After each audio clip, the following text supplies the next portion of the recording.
Pessoal, assim vencemos.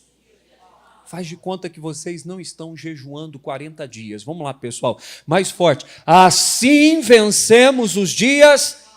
Como que eu venço? Nós vamos aprender hoje. Dias maus vêm e a gente precisa enfrentar e vencer. E nós fomos feitos mais que vencedores. Deus não me chamou para perder. Por que Deus me tirou do mundo e me trouxe para a luz?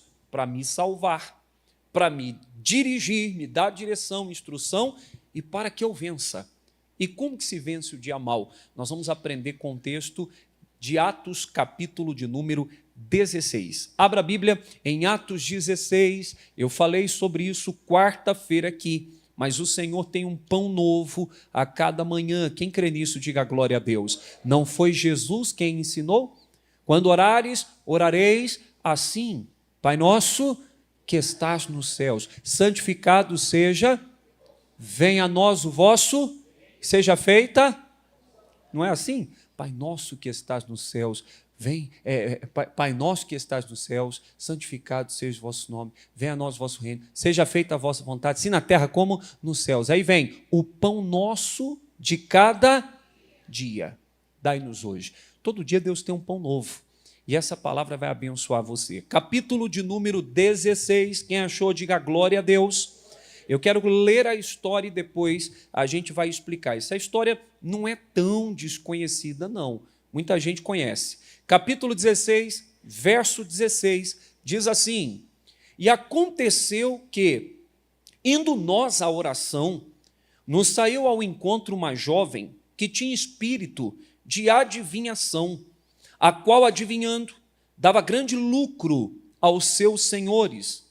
Esta, seguindo a Paulo e a nós, clamava dizendo: Estes homens que nos anunciam o caminho da salvação são servos do Deus Altíssimo. E isto fez ela por muitos dias.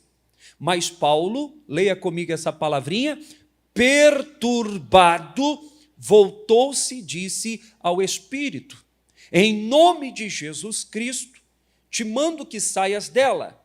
E na mesma hora fez o quê? Saiu. E vendo seus senhores que a esperança do seu lucro estava perdida, prenderam Paulo e Silas e os levaram à praça, à presença dos magistrados. Pula para o versículo 23. Já no 23 diz: E havendo-lhes dado muito açoites, os lançaram na prisão, mandando ao carcereiro que os guardasse com segurança, o qual, tendo recebido tal ordem, os lançou no cárcere interior e lhes segurou os pés na onde, gente? No tronco. Para um pouquinho, levanta a cabeça, olhe para o pastor, por gentileza, presta atenção. O Paulo e o Silas estavam viajando, pregando em missões, falando da palavra de Deus nas missões que o Espírito Santo havia conduzido. Eles não estavam no erro, eles não estavam dando brecha, eles não estavam pecando contra Deus, eles estavam em perfeita obediência, fazendo a vontade de Deus. E a Bíblia fala que uma menina que tinha um espírito de adivinhação, o que é isso? Era uma pessoa que dava lucro para os seus senhores, tinha até patrão, tinha gente que gerenciava o negócio, porque ela olhava para alguém e dizia: olha, você vai ser assim, vai acontecer assim e vai acontecer assado. Existe uma enorme diferença entre espírito de adivinhação e profecia. Só que às vezes isso se confunde dentro da igreja, porque tem muita gente mal intencionada também. Eu não estou dizendo que o dom de profecia não exista. Eu estou dizendo que tem gente que é imatura e, para ganhar atenção ou até credibilidade, ela tem a necessidade de lançar uma revelação. Olha, Deus mandou te dizer, quando na verdade o Senhor não disse nada. Tem que tomar cuidado com isso. Pastor, tem gente usada por Deus? Tem. Tem gente que Deus revela para a pessoa alguma coisa? Sim. Mas a fonte mais segura de qualquer coisa na sua vida, na minha vida, tem que ser a palavra. A Bíblia diz em Hebreus que, havendo o Senhor lá atrás, falando aos nossos pais pelos profetas, em sonhos, em visões, falou-nos o Senhor agora pela palavra, pelo Filho. Deus fala conosco pela palavra. Se alguém for usado para trazer uma revelação, essa revelação não é superior à palavra. A palavra está sobre isso. Você precisa averiguar de maneira muito, muito cuidadosa o que a pessoa está dizendo na luz da palavra. Eu vou contar uma história rápida para vocês. Esses dias eu conheci um pastor, e esse pastor ele estava falando, eu estou aqui há 30 e tantos anos, faz muito tempo. E ele disse que um dia chegou um pregador na igreja dele, não é da nossa igreja, eu conheci aqui em Brasília um pastor, um homem de Deus, e ele disse assim, pastor, um dia chegou um irmão na minha igreja, que eu o convidei para fazer culto, e ele viu mexendo nas obras, nas coisas e tal, e ele disse, por que estás fazendo isso? O senhor não ficará aqui por muito tempo. E ele parou as obras. Ele está lá há 38 anos, continua lá. Deixa eu dizer uma coisa para você, não pare a sua vida por uma profecia que foi dada e que você não teve a certificação de que Deus falou. Eu já vivi situações de estar numa igreja, acabei de pegar uma igreja, a igreja do Novo Osasco. A igreja tinha um chão feio, não tinha forro, não tinha ar. Eu cheguei, tinha 17 pessoas na Santa Ceia. A igreja que eu assumi tinha 17 pessoas na Santa Ceia, o dia todo. Aí eu falei, meu Deus, e agora? Deus foi falando comigo, plantando sonhos, colocando direcionamento. De repente, um dia, um pastor, um homem que se dizia pastor, entrou na igreja e falou, o senhor que é o pastor aqui? Eu falei, sou eu. Resumindo, ele disse, Deus mandou te dizer que o senhor não vai ficar aqui. Eu repreendi na hora, eu falei, está repreendido em nome de Jesus, porque Deus falou comigo outra coisa. Ele tentando consertar as coisas disse, não, varão, o senhor não entendeu, calma, Deus vai te colocar num lugar muito maior, em breve, você vai sair daqui, você não vai ficar aqui. Eu repreendi de novo e falei, eu não saio daqui enquanto aquilo que Deus falou comigo na palavra, colocando no meu coração, saltando aos meus olhos, enquanto não acontecer, eu não vou sair. Não é plano de Deus. E eu não saí de lá às pressas. Não pare a sua vida por uma profecia, porque existem adivinhações que estão sendo disfarçadas por profecia. Entendeu? Parece profecia, mas é espírito de adivinhação. Qual é a profecia mais segura? É a palavra. É a Bíblia, é a palavra de Deus. A Bíblia é o único livro que, ao ler, você tem a presença do escritor para te ensinar, o Espírito Santo de Deus. Quem entende isso e crê? Então vai para a palavra, não fique atrás de revelação. Eu já fui fazer oração em loja por uma irmã do lado da igreja que eu pastoreava, e ela disse, pastor, ora lá. Fui, ela pegou uma foto, depois que orei, mostrou o filho, pôs na minha mão, falou, faz uma oração. Eu orei. Depois que eu orei, terminei a oração, fui entregar a foto para ela, ela fez assim para mim. Eu fiz assim para ela. Também, não entendi nada. Ela disse, o que Deus revelou? Falei, como assim? O senhor orou pelo meu filho. O que Deus revelou? Falei, a senhora quer uma revelação? Falei, tá. Atos 16, a Bíblia fala, crê no Senhor Jesus Cristo, será salvo tu? Falei, a revelação é essa, é a palavra, irmã. Crê em Jesus, sirva a Ele, busca Ele, vai ser salva tu e a tua casa. Deus vai mudar o que tem que ser mudado. Quem entende isso, diga amém. Então, para com esse negócio de ficar buscando profetada. Tem profeta? Tem. Tem gente que traz revelação? Tem. Mas tome muito cuidado, porque o espírito do mal, o diabo, ele se transfigura em anjo de luz. E, se possível, enganará até os escolhidos. Ah, pastor, Deus revelou, a irmã diz, eu tenho que largar do meu marido. A irmã foi inspirada, me trouxe uma revelação, não é para eu casar com meu noivo aqui, é para eu casar com aquele outro moço lá. Irmão, cuidado com essas coisas, que tem vidas sendo destruídas por causa dessas meninices dentro da igreja do Senhor. A revelação é a palavra. A revelação é o que Deus fala na Sagrada Escritura. Então, tinha uma menina, a menina vinha, esses são santos homens de Deus, servos do Deus Altíssimo. A Bíblia diz no 18 assim, só vou voltar nesse detalhe. E isto fez ela por muitos dias. Mas Paulo, que jeito que Paulo ficou, gente? Perturbado. Ele se volta e diz, menina, espera aí, demônio, sai dela. E o demônio era espiritual. Gente, toda santa vez que eu leio essa passagem, eu não consigo me segurar, eu tenho que dizer que tudo que perturba, tudo que tira a paz, tem uma ação maligna ali atrás. Pastor, eu não tenho tido paz em relação ao meu filho, alguma coisa, o que está acontecendo, irmã, irmão? Não sei, mas eu estou sem paz. Repreenda, manda o mal sair. Pastor, meu casamento, não sei, pastor, eu não estou em paz. Entra espiritualmente diante de Deus, usa a autoridade espiritual, repreenda o mal. Pastor, esses dias eu tenho tido uns apertos no peito, um gelo na barriga. Vá orar. Eu sou assim, o Espírito Santo de Deus me move dessa maneira. Como assim, pastor? Às vezes eu estou tão tranquilo e do nada eu fico incomodado com alguma coisa, não é com alguém, às vezes até não tem razão para isso, e eu fico, eu preciso orar. Eu entendo que eu preciso entrar diante de Deus e fazer uma oração, porque algo tem me inquietado. Quando algo te inquieta, Paulo, muitos dias perturbado, demorou uns dias, ele não entendeu no primeiro momento que era demônio. Ele não havia tido a santa revelação, é demônio, no primeiro dia. O que ele teve foi perturbação. Depois de muitos dias, ele entendeu, é espiritual. Irmã, entenda, quando algo tira sua paz, homem de Deus, vá orar. Tirou tua paz? Repreenda. Você recebeu poder e autoridade em o nome de Jesus Cristo. E diante desse nome, todo joelho se dobra onde? No céu, na terra e debaixo? No céu os anjos, na terra os homens, debaixo da terra os demônios. Esse nome é poderoso.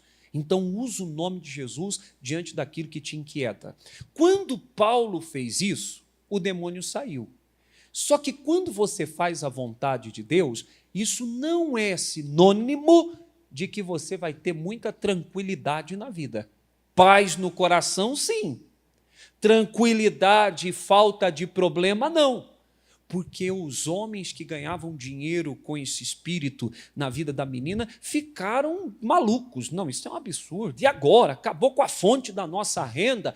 Pegaram Paulo e Silas, jogaram em praça pública, mandaram-lhes açoitar e descer a madeira. Eles foram machucados, mesmo sem merecer.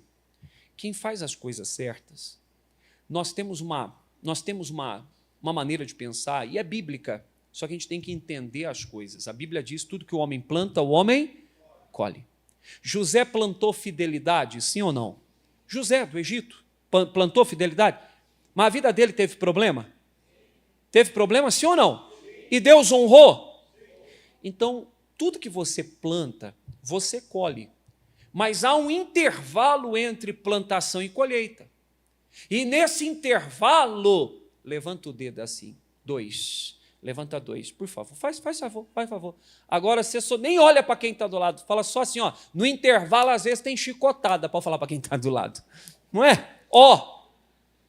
Entre plantar e colher, às vezes, vai ter luta, vai ter problema, vai ter afronta, o inimigo vai se levantar, você vai ter que lutar espiritualmente, lutar contra o seu eu, porque às vezes o seu eu é o seu maior inimigo, o ego, o orgulho. Mas quem que ele pensa que é? Mas por que isso aí? E a gente vai, só definhando assim. Lute contra esse pensamento que vem, cadê Deus? Porque Paulo e Silas, fazendo toda a vontade do Senhor, expulsando o demônio, libertando uma pessoa, pregando a palavra, eles poderiam dizer, cadê Deus?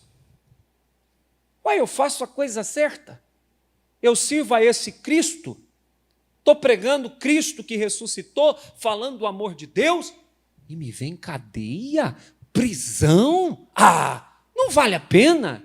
Eles não fizeram isso. Nós precisamos passar por momentos difíceis, posicionados como homens de Deus, como mulheres de Deus. Você tem que caminhar na palavra. A vida não é um mar de rosa. Meus filhos cantavam uma musiquinha em casa que dizia: a vida do crente não é um morango, não é um morango. Alguém conhece? É mais ou menos isso, né, Ana? A vida do crente não é um morango. Meu irmão, a vida do crente não é morango. A vida do pastor não é um morango. Do servo de Deus, do obreiro, da obreira, do irmão, da irmã. Pastor, sou parte do corpo de Cristo, eu sou igreja de Deus. A igreja sempre passou por perseguição, provação, privação, dificuldade, mas Deus sempre honrou a igreja e vai honrar você também. Diga amém, Jesus. Você vai vencer. Mas se posicione como Paulo e Silas. Continue, o versículo de número 23, nós vimos que foram açoitados. No versículo 24, vimos que foram colocados no cárcere interior. Deixa eu explicar algo sobre o versículo 24. O cárcere interior, olha para cá, ó.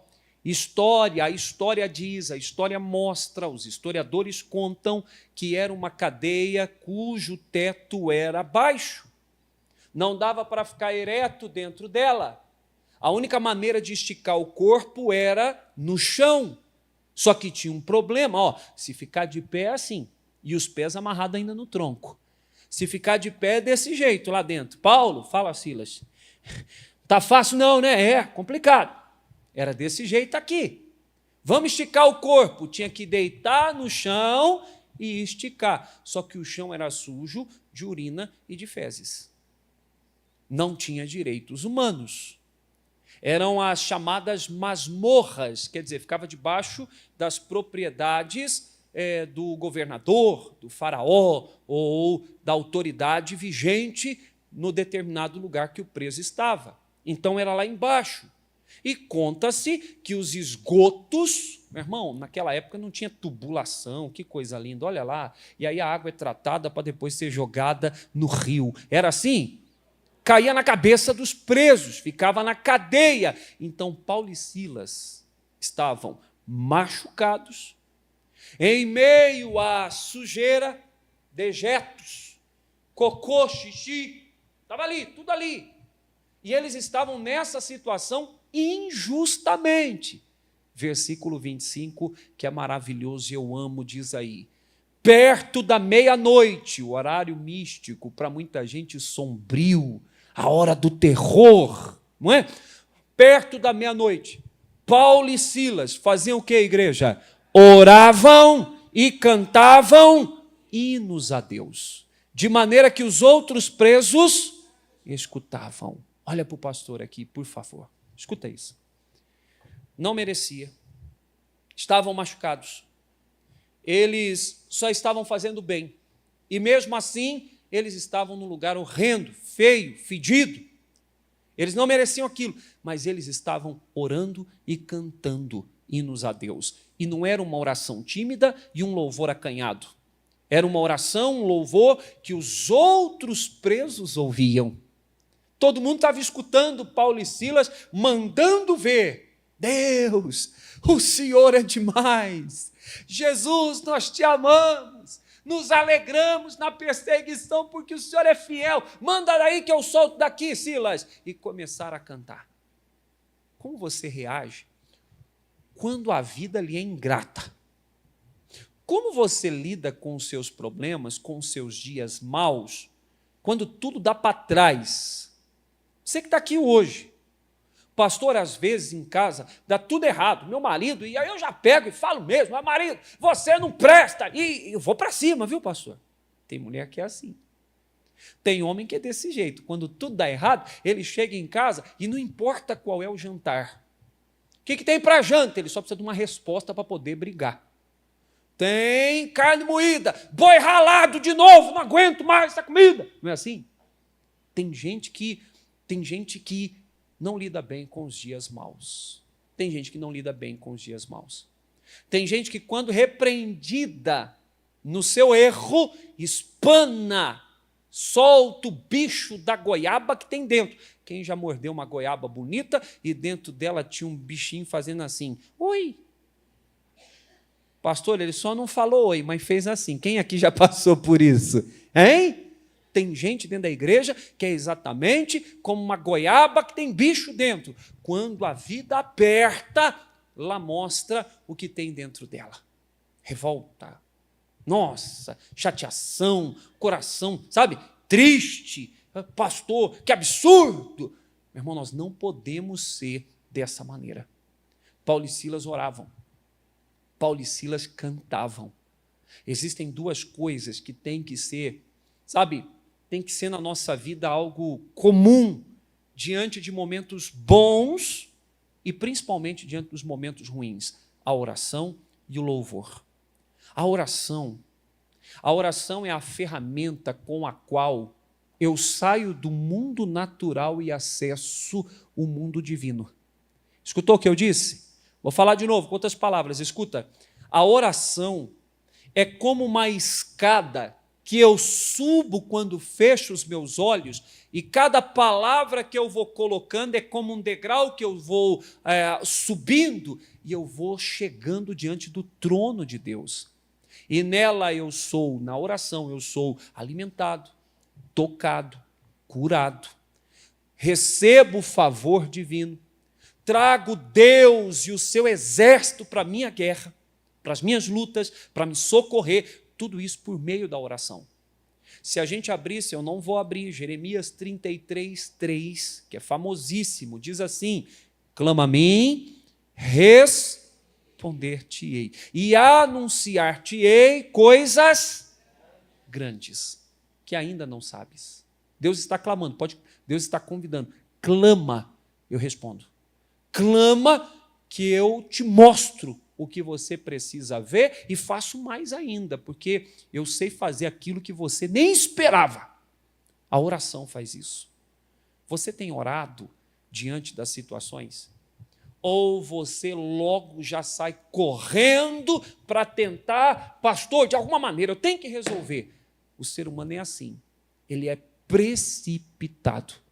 A Bíblia diz que aquele que se precipita com os pés, peca. Precipitação é uma palavra do vocábulo grego, mesma coisa de precipício. Então, quem age precipitado cai no buraco. Quem age precipitadamente, meu irmão, vai só fazer que nem carro atolado, que já não tem como sair, acelera bastante, aí afunda mais. A pessoa apressada é assim. A pessoa de Deus, ela aprende a orar. Nossos problemas são resolvidos na esfera espiritual. A Bíblia diz que não temos que lutar contra a carne nem sangue. Como é que você vence as suas guerras? Orando. Pastor, mas é injusto, orando. Pastor, mas é justo porque eu errei. Fazer o quê? Estou pagando pelo meu erro. Orando também. Deus, eu estou errado, eu errei. Mas eu venho orar, peço desculpas, eu me excedi, eu vacilei, eu me omiti. Quando deveria aparecer, me escondi. Quando deveria me conter, eu fui além. Deus, eu errei. A oração te ajudará a pôr a sua vida de novo nos trilhos. Alguém aqui já usou o metrô? Por favor, levanta a mão, metrô. É que aqui é tudo rico, ninguém anda de metrô. Aqui é tudo de Mercedes. Mercedes não é o ônibus, não. Mercedes é o carro, Mercedes. Pastor, BMW. Hein? Pastor é rico, rico não anda. Mas tá bom, eu sei que vocês são muito ricos e não andam de ônibus, de metrô, não é? Mas você já viu um trem, não viu? Hein? O trem, ele desliza sobre os trilhos. É fácil, né? Antigamente, puxava-se lá, não é isso? E colocava a lenha, é lenha, né? Lenha, o carvão, e aí o trem ia e vai embora. Hoje em dia nós temos trens mais velozes, como o trem-bala, 300 por hora. Ele passa e faz assim, muito rápido. Mas tira do trilho para você ver. Tira do trilho. Não anda. Não tem como. Eu gosto muito de carro. Quem gosta de carro aqui? É muito bacana, é muito fácil. Você senta, quando eu vou fazer alguma viagem, apesar que isso está mudando um pouquinho, que eu estou começando a... Não estou ficando velho, estou ficando experiente. E ficar muito tempo sentado no banco do carro já não é tão emocionante assim como quando eu era mais jovem. Quando eu era jovem era uma aventura, não é isso? Vamos sair daqui, vamos para lá. Quando a gente chega? Chega amanhã. Meu Deus, um dia de viagem. Uhul! E vai. E eu olhando, né? Hoje já não é mais assim. É que perdi a empolgação. Não estou ficando velho, não. Amém, gente? Estou perdendo a empolgação. Mas é muito bom. A minha esposa falava, vai cansar. Eu falo assim, nada. Quem vai cansar é o carro. Eu só vou pôr o cinto de segurança e vou acelerar. Não tem dor de cabeça. Eu não tenho crise para dirigir. Eu gosto. Vamos lá, é muito bom. Eu vou olhando, quando eu saio antes do sol nascer, né? Aí começa a nascer o sol, fica aquele negócio alaranjado, não é assim? Daqui a pouco fica dia, e eu vou gostando. O que eu mais gosto de viajar, eu vou voltar na palavra para não perder a linha da coisa, mas o que eu mais gosto da viagem é parar para comer. Alguém se identifica? Alguém? Parar para tomar café. Eu gosto de café expresso, não gosto do café coado. Minha mulher gosta do coado. É complicado, né? Mas os opostos se atraem. Eu paro, e aí a moça fala, coxinha, risola, eu falo, não, isso aí não, moça, eu comer isso aí, eu passo mal. Eu não gosto dessas coisas fritas, não. Dá esse pão de queijo aqui para mim. Dá uns 5. Mas é muito bom. Agora, tira as rodas do carro. Ele pode ter um motor potente, verdade ou não? Ele pode ter gasolina no tanque, mas não vai rolar, não vai acontecer. O trem tem que estar no trilho. A oração me põe no trilho. Pessoal, eu estou falando de mim. Tem hora que eu fico bravo com alguma coisa, e eu fico assim, assado, na hora que eu vou orar, e eu começo orando, às vezes, até um tanto bravo. Meu Deus, meu Pai, me ajuda. Senhor, não posso viver assim. Daqui a pouco eu estou pianinho, mansinho, e o Espírito Santo falando, você errou nisso. Você não pode falar assim. Você não é filho meu? O homem de Deus é assim. O fruto do Espírito é esse. Aí eu vou, meu Deus, me perdoa. Já aconteceu com você? A oração te põe no trilho. E aí a sua vida vai. Sabe qual é o problema? A igreja não ora. As pessoas de Deus, vou falar na igreja, estou falando de você. A maioria delas não tem o hábito de orar. Porque orar tem que se desligar do resto para poder fazer. E a gente, às vezes, é tão ansioso que a gente gosta de ter o domínio das coisas e resolver tudo e, às vezes, esquece do principal, que é a oração, que faz Deus vir até mim. Quando orares, orareis assim. Vou eu de novo na oração do Pai Nosso. Pai Nosso que estás no céu. Ó, tem uma distância grande entre eu e o Senhor. Venha a nós o vosso... Não é assim que diz a parte da oração? A oração faz o reino de Deus vir aqui. Seja feita a tua vontade, assim na terra, do jeito que há onde? A oração traz o céu até a terra. Eu poderia provar isso. Faz o favor para mim, não está no meu esboço, coloque Salmo 18, versículo 9. Não, tem como fazer o seguinte? Salmo 18, eu vou ler um versículo rapidinho. Não é o 9, não. Deixa eu pegar, abre em Salmo 18. Eu já vou voltar. Eu amo o Salmo 18. Salmo de Davi, no momento de dificuldade.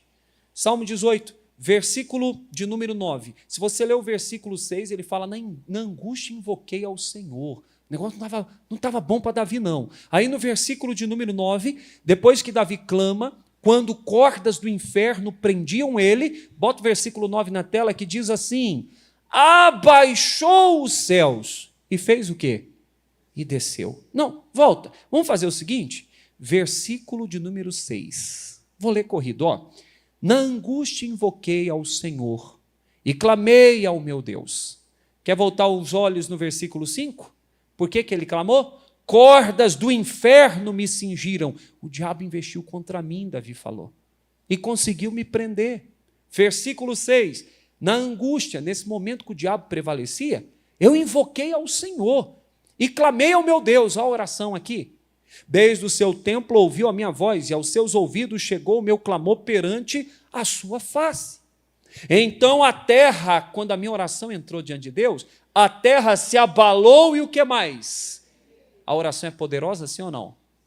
Quando Davi ora a terra, Deus ouve, a terra abala-se e treme. Aí a Bíblia diz, e os fundamentos dos montes também se moveram e se abalaram, porquanto se indignou. Quem que ficou indignado em ver Davi amarrado com corda do inferno? Deus. O homem de Deus ora, Deus inclina o ouvido e o vê preso em situação maligna e Deus fica indignado. Versículo 8, isso aqui é forte, eu acho lindo, 8. Do seu nariz subiu o quê, gente? Dá para imaginar isso? Deus ouviu, fez, como é que é? O inferno quer prevalecer contra o meu ungido? E do nariz de Deus subiu fumaça. Deus ficou bravo. E a Bíblia fala, e da sua boca saiu fogo que consumia. Eu quero que você imagine isso.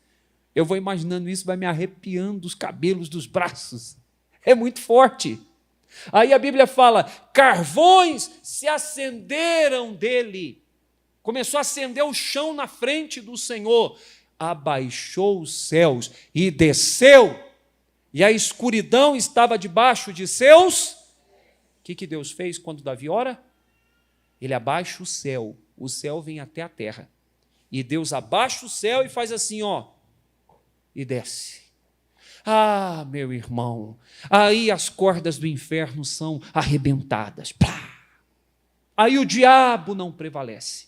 Se você ler o versículo 16, você vai ver que Davi foi liberto.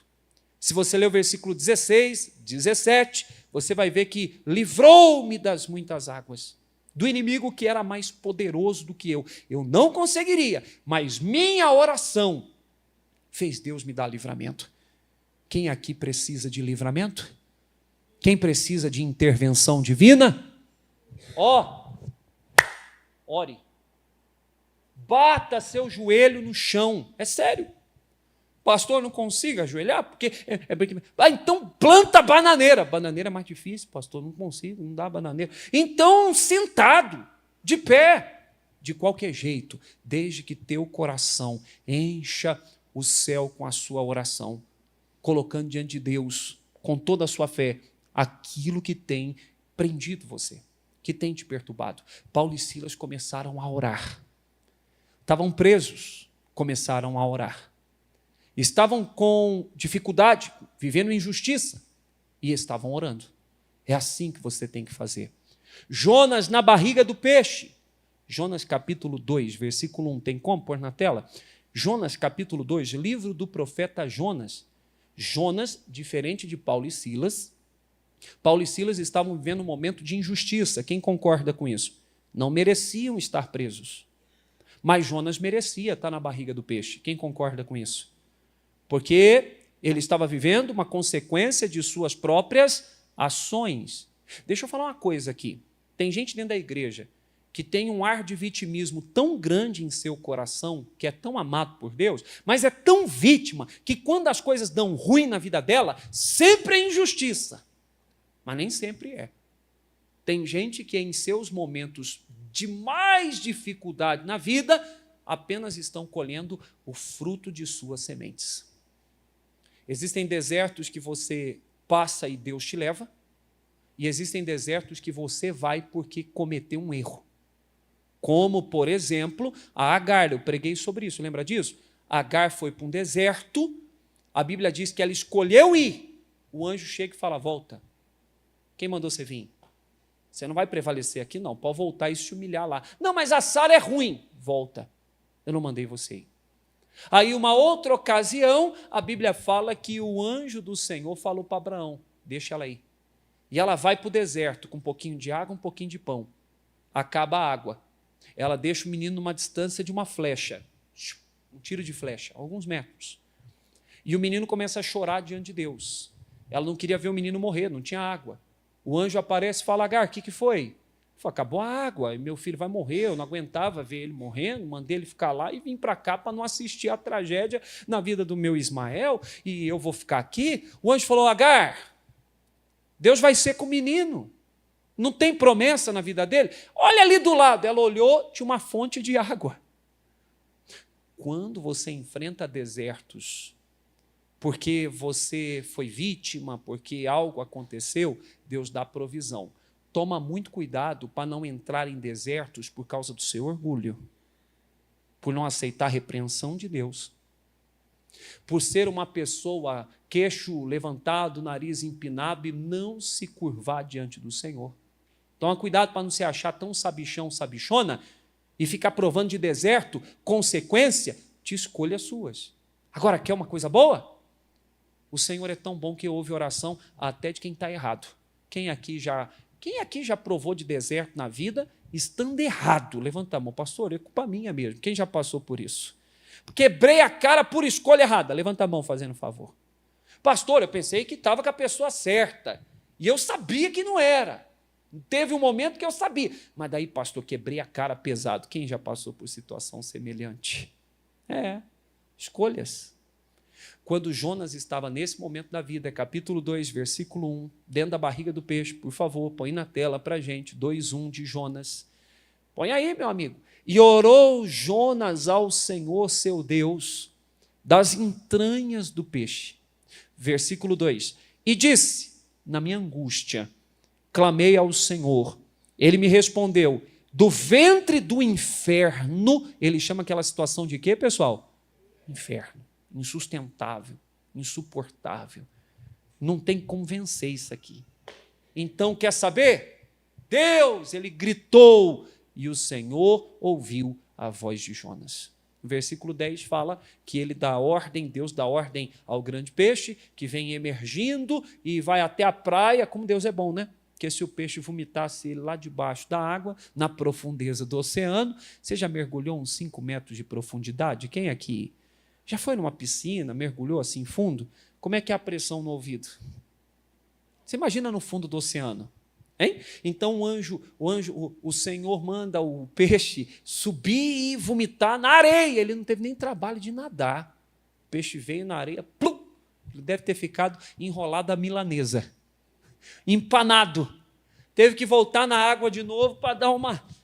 Pronto, agora eu vou obedecer a Deus. Não espera dar errado para obedecer, não. Mas se está dando errado porque você errou, assim como Paulo e Silas estavam orando e teve livramento, ora que nem Jonas também, ô rebelde, e Deus vai dar livramento também. Aqui ninguém é rebelde, diga graças a Deus. Não, aqui nunca ninguém foi rebelde, diga amém. Claro que já foi, todos nós fomos, verdade ou mentira? Todos nós já erramos, mas pode orar que Deus responde. Paulo e Silas, eles oravam. E também cantavam hinos a Deus. Abrem Juízes 1, por favor. Vamos fazer o seguinte, eu vou pedir para abrir em 2 passagens ao mesmo tempo. Juízes 1, marca lá. Gênesis, Êxodo, Levítico, Números, Deuteronômio, Josué, Juízes. O 7º livro da Bíblia. O tempo em que o povo de Deus não tinha rei. Juízes. Eram juízes. Gideão, Sansão, Débora e tantos outros que Deus levantou. Amém, gente? Jefité, e aí por diante. Mas, Juízes capítulo 1. O povo de Deus está diante de uma grande guerra.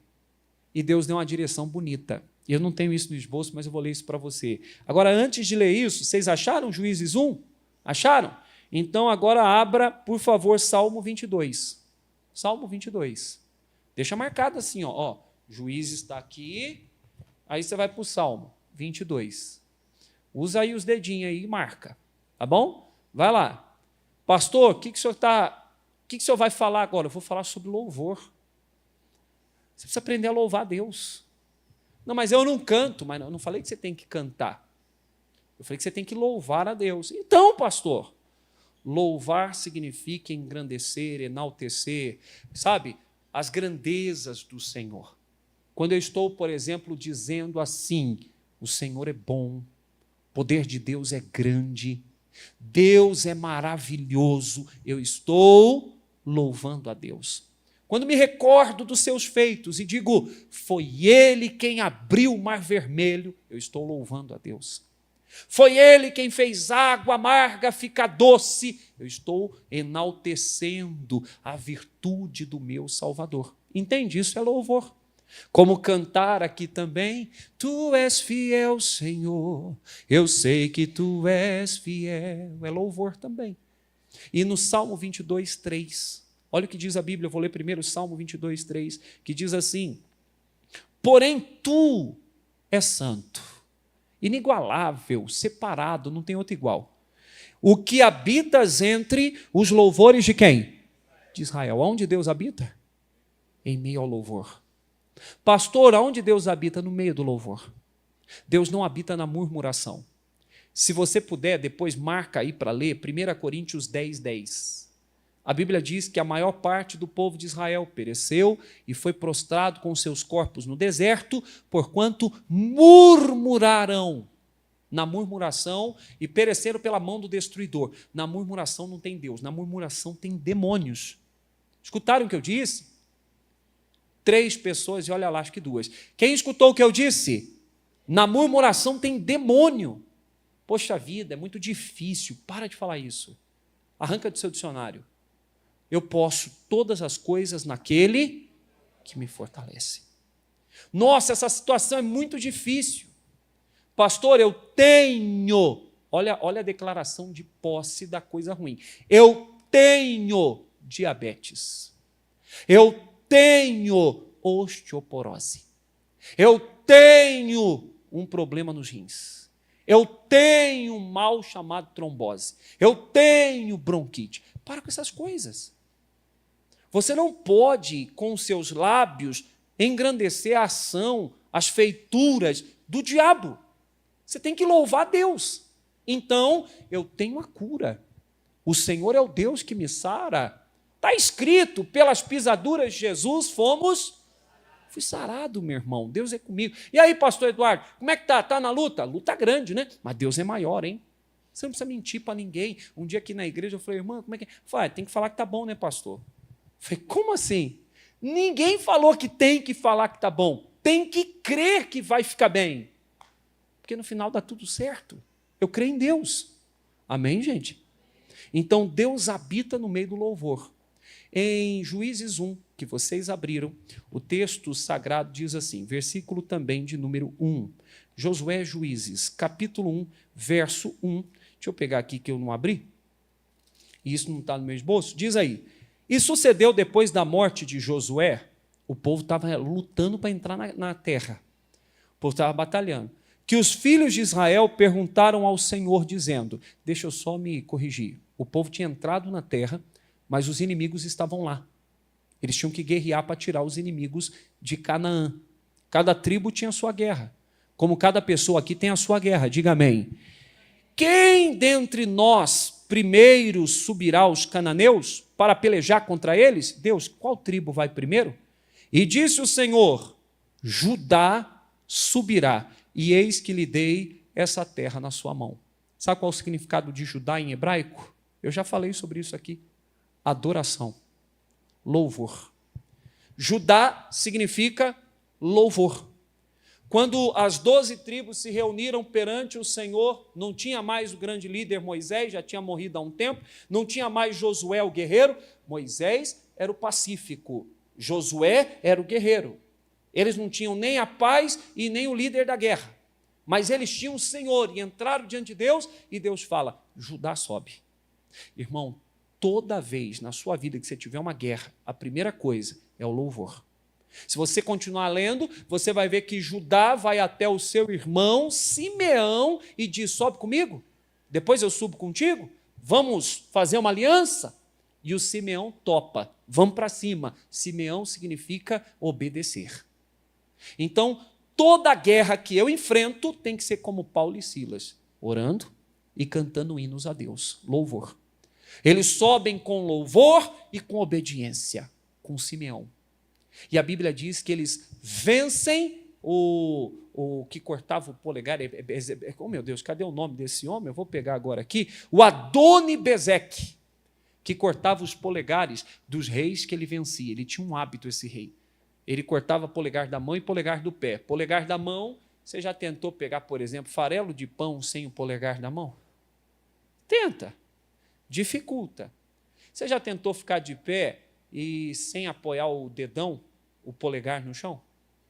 Você já tentou se equilibrar? Você sabia que os dedos dão sustentação? E o polegar me dá a firmeza? Você já como consigo pegar firme o microfone, porque o dedão controla. Vou pegar um garfo aqui, deixa eu pegar. O dedão controla. Vamos comer comida japonesa. O dedão segura o hashi. O dedo, na hora que você pega no volante, perceba na hora que você for dirigir hoje. É ou não é? Não é assim? O câmbio, você abraça o dedão. Meu irmão, qualquer coisa. Quem perde os dedos polegares da mão, perde a firmeza espiritual. E quem perde os dedos polegares do pé, perde o equilíbrio e vive caindo. E o rei inimigo cortava esses polegares, mas Judá e Simeão os derrotou. Quando você sobe com louvor e adoração, sua firmeza e seu equilíbrio não é tirado. Quando você sobe com louvor e adoração, o inimigo se prostra. Quem crê nisso, diga glória a Deus. É assim que você vai vencer suas guerras. Dias maus vêm. Olha aqui a mensagem de hoje. Assim que vencemos os dias maus. Paulo e Silas oravam e cantavam hinos a Deus. Vamos voltar lá para a gente terminar capítulo de número 16 de Atos, versículo de número 25. Paulo e Silas, que batalha, que luta, injusto. Não mereço isso aqui. Eu também não mereço um monte de coisa. Mas nem assim eu deixo de viver, passar por elas. Quem já foi injustiçado? Em Brasília não tem tanta gente. Quem aqui já passou por injustiça? Quem já sofreu com a maldade dos outros? Quem já foi chicoteado sem merecer? Eu falo de uma maneira, né, simbólica. Quem já apanhou na vida? Pastor, eu já. Quem já se viu enfrentando uma luta e até ficou tentado a perguntar, Deus, por quê? Ou até perguntou. Por que eu estou vivendo isso? Eu sou uma pessoa boa. Quem já passou por isso? Uai, todos nós. É normal. Só que devemos reagir orando como Paulo e Silas e cantando. Versículo de número 25, Atos 16, 25. Perto da meia-noite, não tinha luz nenhuma, pessoal. E se prova quando o carcereiro entra, depois do que Deus fez, pedindo luz, porque ele ia se matar. E o Paulo grita, não faça isso. É tão lindo, porque o carcereiro não via ninguém. Paulo não enxergava, mas Paulo enxergava no escuro. Quem tem Deus no tempo de escuridão enxerga, tem direção. Paulo fala, não se mate. O homem estava pedindo luz porque achou que todo mundo tinha fugido. Mas enquanto ele não via Paulo, Silas e os outros presos, o Paulo gritou, não faça isso, recolhe a espada. O Paulo enxergava tudo. Quem busca a Deus vai ter direção no meio da escuridão. Quem crê nisso, diga glória a Deus. Que coisa linda! Paulo e Silas oravam e faziam o que mais? Vamos! E cantavam hinos a Deus. E os outros presos os escutavam. Versículo 26. E de repente, sobreveio um tão grande terremoto que os alicerces do cárcere se moveram e logo se abriram as portas e foram soltas as prisões de quantos? Olha para mim e preste atenção. Quem quer ver o Deus do de repente agindo na sua vida? Quer saber como que é de repente? É assim, solteiro, nem um gato para puxar para o rabo. De repente, o amor da minha vida está aqui. Quem quer viver essas coisas assim? Hein? Tudo ruim, difícil, batalha. De repente, senhor Eduardo, sou eu. O senhor está sendo chamado, começa amanhã. Traga a carteira de trabalho. Ai, mas que coisa linda! Entende isso? Minha empresa, de repente, está ruim. De repente, começa a fechar contrato, a ter cliente. O consultório a ter paciente. De repente, pastor, meu filho não quer saber. Minha filha, pastor, de repente, está sentado do seu lado. Gente, vai ter o batismo. Hoje tem curso. Eu não estou falando aqui de maneira hipotética, é verdade mesmo. Hoje tem curso de batismo, hoje, dia 16. Amém, gente? De repente, quem aqui quer aceitar Jesus? De repente, você olha para o lado e a mãozinha está assim. Você fala, você quer, filho? Você viu a minha cara de feio que eu tentei fazer? Eu quero. De repente quer dizer, do nada. Tem gente que acha que as suas orações têm que ser respondidas e assim, eu preciso de um sinal. Deus deu uma bronca nos fariseus que pediam um sinal, vocês sabem disso? Uma geração incrédula e perversa me pede um sinal? Que seja o de Jonas para eles. Quer dizer, da desobediência que leva ao abismo mais profundo do mais profundo dos mares. Esse é o sinal. Não tem que pedir, pastor, eu quero um sinal. Eu estou vendo que meu filho está mudando. Meu irmão, tem coisa que não acontece assim, não. Eu olho aqui para a igreja, pastor, não tem nenhuma moça para eu casar, pastor. Eu olho, sou homem de Deus, não tem mulher para mim. De repente, Deus traz lá da Paraíba para cá. Pode ser também do Piauí, também pode ser do Maranhão, porque senão tem gente falando, pastor, é resposta de Deus. Eu acho que vai vir do Maranhão. Meu Deus, abençoa. O irmão começa até a orar pelo Maranhão. Deus, abençoa o Maranhão. Mas Deus traz de qualquer canto. Pode ser carioca, pode ser paulista, pode chegar aqui falando porta, que nem eu falo. Hoje eu peguei aqui, eu fui levar a Flávia numa igreja, a Flávia foi pregar numa igreja. Daqui a pouco eu conto mais, que bênção. Ela foi lá. E aí, eu saí do portão aqui atrás, e aí eu falei para o irmão Guilherme, o auxiliar, o pastor Guilherme, eu disse assim, Guilherme, fecha a porta para mim. Aí tinha um rapaz pegando lixo ali atrás, e ele falou assim, porta? Você fala porta? Você é da onde? Já viu na hora que eu era de outro lugar. Aliás, esses dias eu estava numa cafeteria, e eu gosto de café, quem gosta de café aí? Uma vez por dia, só. Café não faz bem para saúde de coisa nenhuma. Eu falo mal do cuscuz, aí falar mal do café vai dar ruim. Mas eu gosto de café. E descobri um cuscuz de um jeito que depois eu passo a receita para vocês. Já comi umas 3 vezes essa semana o tal do cuscuz. Mas não é ele que é bom, não, é o recheio. Vocês estão achando que eu vou elogiar o cuscuz? Vocês já estão achando? Não. Fica para vocês que gostam mesmo. Agora, depois ensina a receita. Fala, porta, você fala porta. Ô, irmão, deixa eu falar. Eu fazia a reunião da vida amorosa. Não tinha ninguém, eu tinha um sonho de ter família. Daqui a pouco eu orei e falei, Deus, eu quero uma esposa assim, assim, assim. Daqui a pouco, na hora que eu olhei no meio do culto, uma irmã vindo assim, chegou assim, após o culto. Pastor, quem já escutou a Flávia falando? Fala doce, não fala? Ei, querida. Não conta para ela. Ela fala assim, ai, Du. É um jeitinho mais doce. Eu olhei para a cara dela, fiquei que nem cachorro quando olha o frango rodando assim na padaria, na máquina. Falei, eu quero isso aqui para mim. Falei, irmã, volta a semana que vem que eu te informo, traz seu noivo ou namorado. Ela disse, não tenho. Eu falei, Deus proverá. Isso é verdade, eu não estou aumentando. Pode perguntar. Ela já contou. Quantas vezes eu já contei isso? 855 vezes. É ou não é verdade? Minha esposa sempre confirma, é verdade isso. Deus trouxe. Eu iria conhecer ela em Santa Amaro. Vou contar rapidinho isso, que isso eu nunca contei. Eu ia ser auxiliar em Santa Amaro, zona sul de São Paulo. A Flávia era auxiliar em Interlagos, que prestava conta à igreja de Interlagos na igreja de Santa Amaro. Nós íamos nos conhecer de qualquer jeito. Aí o pastor de Santa Amaro foi transferido para Osasco.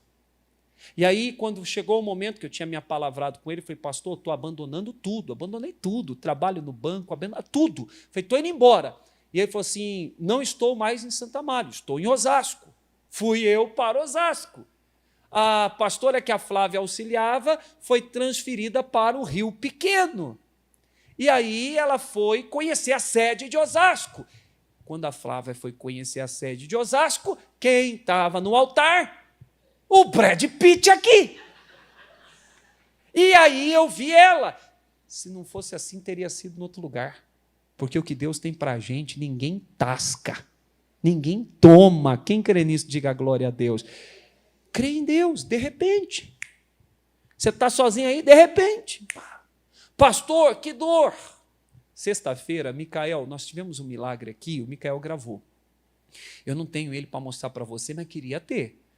Prepare-se para mim, eu já pedi, por favor. Micael vai preparar, Micael agiliza tudo. Uma senhorinha chegou carregada e pôs a mão no altar. Alguém estava aqui após o culto das 2 e viu isso? Você chegou a ver, pastor Marcos, a velhinha? Mas onde você estava que você não viu misericórdia? Ah, tá. Aí aqui na porta colocaram a mulher com os 2 cotovelos e chorando aqui. Aí a pastora disse assim, Aline, lá de Formosa, pastor, ela não anda. Ela chegou carregada. Ela teve que descer do ônibus carregada, da condução que ela veio carregada. E encostou a mulher aqui. Eu falava, irmã, o que aconteceu? Ela, dor daqui para baixo, daqui para baixo. Daqui para baixo dói tudo. Eu falei, irmã, escuta. Ela olhou para mim. Não deu tempo de eu descer, eu ia descer, tinha um monte de gente para atender. Eu fiz assim, Jesus tem cura para assim. Ela, glória, glória, glória. Eu falei, para com isso. Eu falei, escuta o pastor. Quando Jesus morreu na cruz, pagou a conta. O senhor não precisa pagar de novo. Eu vou orar e Deus vai te curar. A senhora crê? Ela falou, eu creio. Fiz a oração.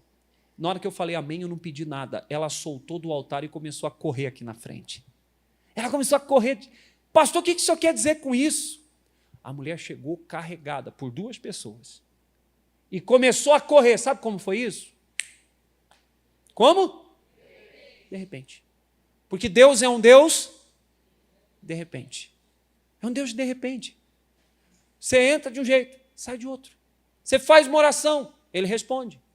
Você está aí, todo lascado, pastor, minha vida lascada, que luto, que batalha. De repente, meu irmão, as coisas mudam. Deus faz Faraó se lembrar de você. Então manda José vir para cá e tu vira governador. Diga glória a Deus.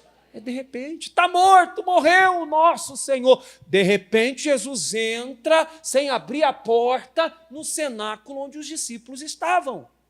De repente. As coisas de Deus são assim.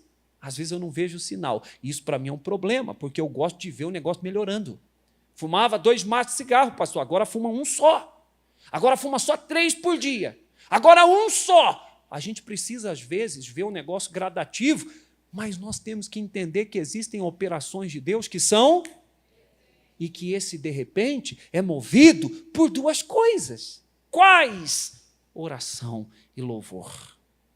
Paulo e Silas oravam, cantavam hinos, quando de repente sobreveio um tão grande terremoto. Pergunta rápida, o terremoto que veio tão grande, foi uma coincidência ou foi Deus que abalou a terra?